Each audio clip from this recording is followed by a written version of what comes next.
Wednesday night baseball on the Cape as the Chatham Anglers make their first trip of the season to take on the Cotuit Kettleers. And a pleasant good evening, everybody, and welcome to Kettle Talk, the official pregame show of the Cotuit Kettleers. I'm John Perez. The pitching has come around and it's been solid lately for the Kettleers. The bats just haven't been able to break out of their slump. That was the case against Bourne the other day, and they took Bourne down to the wire, but couldn't push through to make the comeback. Let's take a look at those highlights. After the off day, Bourne travels to Cotuit to take on the Kettleers. David Garrix from Pomona Pitzer gets the start for Cotuit. Tony DeBrell from Kennesaw State gets the nod for Bourne. Top of the first, we have some controversy with Jake Magnum at second, Justin Yurchek at the plate. Garrix uncorks what appears to be a wild pitch, and Magnum comes all the way around to score. However, Cotuit manager Mike Roberts argues that the pitch hit Yurchek. The umpires confer, and they rule it a pass ball. Roberts gives his 2 cents and protests the game. But as it stands, 1-0 Bourne. Later in the inning, David McKinnon hits a ball to Dorian. Dorian can't handle it. A run scores, and it's 3-0 Bourne.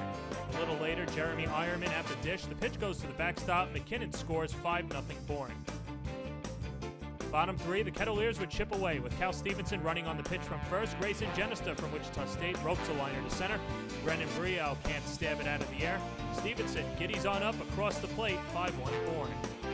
Top 5 with the bases loaded and Jake Magnum at the plate. Justin Hooper gets Magnum to hit into a 3-2-3 double play to end the inning and keep it at 5-1. Bottom half of that inning, bases loaded for Genista, and the shocker lines a single to right. Everybody moves up a station, 5-2 Bourne. Next batter, Pat Dorian hits a chopper to first. Another run comes across, 5-3.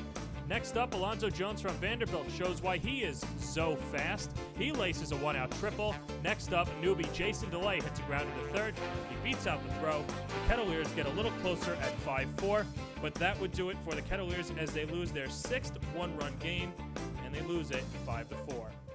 You know, you saw the call. You just protest it because they get a run out of a ball that hit a batter, and and if you look at the video nowadays, if they'll do that, if they look at it, I guess, as a judgment call, there's nothing we can do about it probably. But, you might as well because, obviously the ruling is incorrect. It's obviously incorrect. Not only that, everybody stopped except the base runner, and the base runner had nothing to lose. But everybody else stopped because you knew that it hit, and the umpire really didn't understand any of the situation.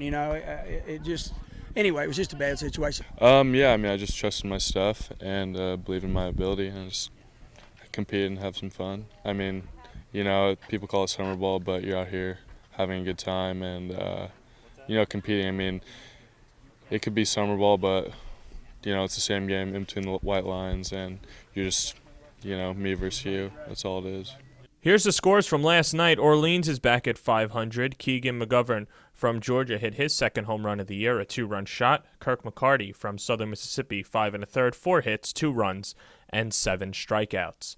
Hyannis gets that much closer to being back to 500. The Harbor Hawks are 7-2 since losing their first 7 games of the year. Zach Rutherford from Old Dominion went 3 for 4 with a run batted in. Chad Henry from Alabama 1 for 4 with 2 runs driven in. Harwich, a 5-1 winner against Brewster. B.J. Myers from West Virginia, 7 shutout innings, 5 hits, and 6 strikeouts. Chatham back at 500 with a 1-0 loss at home to Wareham last night. LSU's Cole Freeman, 3 for 4 with an RBI. Hagen Owenby, 0 for 1 in his lone pinch-hitting appearance for Chatham. So let's delve into the standings. Harwich on top, a 3-way tie for second amongst Chatham, Orleans, and Brewster. YD in the cellar at 7 and 9. In the West, Bourne in the top spot with a win over Cotuit yesterday. Wareham, Falmouth, Hyannis, and the Kettleers rounded out. So like we mentioned earlier, the pitching has been better for the Kettleers, particularly the left-handers coming out of the bullpen, whether it was Taylor Lehman or Justin Hooper. We caught up with Hooper and new catcher Jason DeLay after the game, and this is what they had to say. So after I got drafted, I was kind of sitting around at home, kind of working on negotiations, working out, swinging, and pretty much I just thought it'd be better to be up here than sitting at home. So I got the call from Coach and drove up here I got here 2 days ago, so I had the off day yesterday, and here I am. Working on negotiations, we'll see. Okay. So we spoke about the addition. Now let's talk about the departure. Hagen Owenby was a temp for the Kettleers. He gets an opportunity to stay on the Cape with the Chatham A's. We caught up with Owenby and his new coach, and this is what they had to say. So what have the last, 36 hours been like for you? How did you know you were coming to Chatham? Did you think you were going home at all?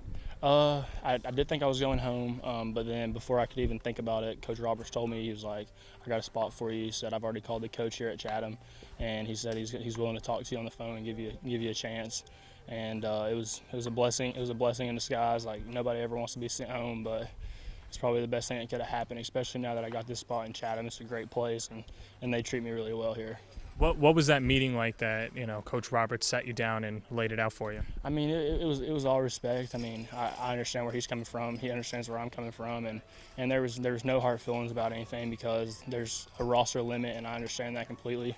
And at the end of the day, it bettered both of us. So he doesn't have to worry about one spot on the roster, and I got a spot on this roster. So it's the best of both worlds. I know it's only been a day and a half, but how are you liking your teammates? How are you liking, the Eastern Division? I mean, I would assume I'm adjusting really well because I feel like everybody likes me. I like everybody so far, and it's a great atmosphere because everybody just loves the game. I mean, everybody just loves playing. They go out there, they have fun. So it's been a great situation so far. And now the last one too. Cal Becker goes today. You've either caught him in the bullpen or in a game. Does that help you at the plate at all? I mean, I think anytime someone can throw a pitch that you've not seen before. So I don't know if it's going to help me or not. But if I'm in the lineup, I'm going to give him my best shot. He's going to give it his best shot, and we're going to shake hands after the game, just like every other time. Today's what's today? Wednesday. Monday morning, I get the phone call that our catcher, Joe Friday from Virginia Tech, had broken his thumb and was going to be done for the season. So, this time of year, instead of trying to find people all over the place, I have a group text, all the Cape League coaches. Hi guys, Schiff here. Lost a catcher. If anybody's releasing a catcher, let me know. And Coach Roberts and I go back to when he was coaching at North Carolina. Right away, Coach says, John, I've got one for you. I'd love to keep this young man. We just have 3 contract catchers. I'm going to have to release him. He's good hitter, blah, blah, blah. And, we made the deal and called him up, and it happened. Here he is, and it's a great opportunity for us. It keeps him on Cape Cod. He deserves to be in the Cape Cod League. And